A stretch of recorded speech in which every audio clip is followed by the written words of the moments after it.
অমলকান্তি আমার বন্ধু। স্কুলে আমরা একসঙ্গে পড়তাম। রোজ দেরি করে ক্লাসে আসতো, পড়া পারত না। শব্দরূপ জিজ্ঞেস করলে এমন অবাক হয়ে জানলার দিকে তাকিয়ে থাকতো যে দেখে ভারী কষ্ট হতো আমাদের। আমরা কেউ মাস্টার হতে চেয়েছিলাম, কেউ ডাক্তার, কেউ উকিল।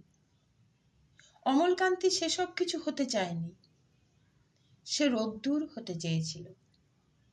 ক্ষান্ত বর্ষণ, কাকটাকা বিকেলের সেই লাজুক রোদ্দুর, জাম আর জামরুলের পাতায় যা নাকি অল্প একটু হাসির মতন লেগে থাকে।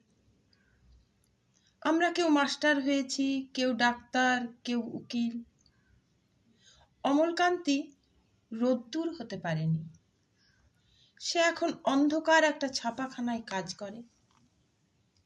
মাঝে মধ্যে আমার সঙ্গে দেখা করতে আসে, চা খায়, এটা ওটা গল্প করে, তারপর বলে, উঠি তাহলে। আমি ওকে দরজা পর্যন্ত এগিয়ে দিয়ে আসি। আমাদের মধ্যে যে এখন মাস্টারি করে, অনায়াসে সে ডাক্তার হতে পারত। যে ডাক্তার হতে চেয়েছিল, উকিল হলে তার এমন কিছু ক্ষতি হতো না। অথচ সকলেরই ইচ্ছে পূরণ হলো, এক অমলকান্তি ছাড়া। অমলকান্তি রোদ্দুর হতে পারেনি।